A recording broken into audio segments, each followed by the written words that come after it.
under a panel headed by Pam Wainwright, running right out of the White House. And this is what you were not allowed to see on U.S. television. We put it on BBC television. The rest of the world saw this, so the rest of the world knows that it was about grabbing assets and oil. But, you know, we're investing our kids, and we're not getting that information. Greg, you reported on this years before it finally hit the mainstream news, but it's now come out. Officials in the U.S. government, O'Neill and others have said, day one they came into the office, it was all about maps and oil and who was going to get it, but it even goes back before that. Talk about that, but then it goes back further. The PNAC documents, where Cheney in the September Rebuilding America's Defenses says Saddam is not a threat, he's a pretext to get the natural resources and use Iraq as a military launch base, and now we see him carrying the plan out. I mean, it's not even like, journalists need a source. This is the signed, delivered confession of these people. Well, we did see before the war in Iraq, before this administration was elected back in '97, PNAC issued its, back in '97, back in '97, it was laid out right in front of us, and laid out on the table by a small cabal of characters from Wolfowitz to Cheney and Rumsfeld. The plan of PNAC was to create a military economic base for the United States in Iraq, get rid of Saddam Hussein, and supposedly remake the Middle East, kind of make it safe for American investment. But what I have found out is going inside is that this was carried out with a vengeance. First, we had meetings, private meetings of Dick Cheney with the oil companies, first to divide up America's oil, the energy plan, and then they took a little break and went over the oil maps of Iraq.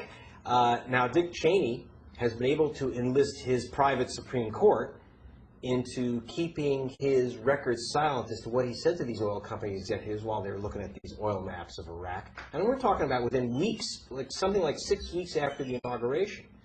Now, I've actually talked to some of the people in some of the private meetings at the White House, oil guys who said, yeah, this is what we're talking about, what we're going to do with Iraq's oil. Now, the only thing, in fact, that stops some of these neoconservative, ultra-right schemes is the oil companies, which thought that some of these things were so off the wall that it endangered their oil assets, because there's no sense grabbing an oil field if it's on fire. And that's so at the moment, we've got an administration, guys in power right now, who are even scaring oil companies. And that's pretty serious. I've talked to Reagan's former CIA advisor, Ray McGovern, and he's a Republican conservative, and he says that back then they called this group of neocons that live in the basement of the Pentagon, literally, the crazies. And Brett Strokoff's been out saying these people are just nuts. Right. Now, I've just obtained some new documents from the State Department. There's a huge split between what are sometimes called the crazies or the neocons, the PNAC crowd, and some of the old line from the State Department, the oil companies, who are very afraid of what these characters are up to. And so, for example, the PNAC crowd, the Defense Department neocon crowd, wanted to grab all the oil fields of Iraq and sell them off, with the idea that that would smash OPEC and smash Saudi Arabia by ramping up oil production, flooding the oil markets of the planet. Well, the oil companies didn't like that so much, and neither did the Saudi Arabians. I actually spoke with the chief of Saudi intelligence for the United States. Nawaf Obayed is his name, and he spoke to me from Riyadh, Saudi Arabia, and said, hey, we weren't going to exactly stand by while there was an attack made upon OPEC. They didn't mind grabbing Iraq, and because the word that we got was that Saddam Hussein was jerking the oil market up and down by playing games with the Food for Oil program. So they had to take the guy out. This is what's behind all this stuff. On the other hand, the oil companies didn't want anything that threatened OPEC. So we are seeing a war. And one of the tragedies is that we have 1,000 kids coming home in coffins. We've got 150,000 some troops there. For what? To figure out who's going to win the turf war between the neocons over at the Defense Department and the old oil guys who have control of the State Department at Foggy Bottom. And so their little rumble is requiring us to maintain troops in Iraq until they figured out how to sort out the division of the assets. Can you talk about martial law, the basic definition of not having any rights, secret arrest, how that if you agree that climate's beginning here. I want to go into the national draft. That's one of my last questions. The national draft, which is really slavery, unthinkable. The draft boards are back. They're admitting it may be coming. They've introduced the bills. I mean, that's a key component of martial law. Now, we don't, one thing we have to be careful of, we don't have martial law yet in the United States. What we also have to be careful of is that we're 2 steps from it. And it doesn't take long, and it's very easy for people to be herded into that mentality. They'll tell you constantly that there is a war between having rights and freedoms and your security. That's a real con. You don't have any security if you have no rights and freedoms, because mainly you have to be secure from the guys who are taking away your rights. Believe me, on Thursday morning, you're not going to be attacked by Al-Qaeda, but you got some guys who are happy to take away your health insurance, your freedom to travel, your freedom to see and hear what you want, your freedom of expression. That's a real present danger. And it not only threatens your soul and your freedoms, but it can ultimately threaten your life when they take your kids to fight their wars.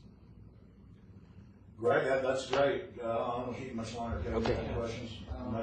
Could you just give us some like 30-second, your name, who you are, what you do, what your background is, what you're doing here in New York, and describe how this is one step away from martial law, or like give the snap definition. I know what you just said. Right. The snap is I'll try I need snap. some like trailer advice. Yeah. But he always put up an incredible question. I want to ask this one first and then those.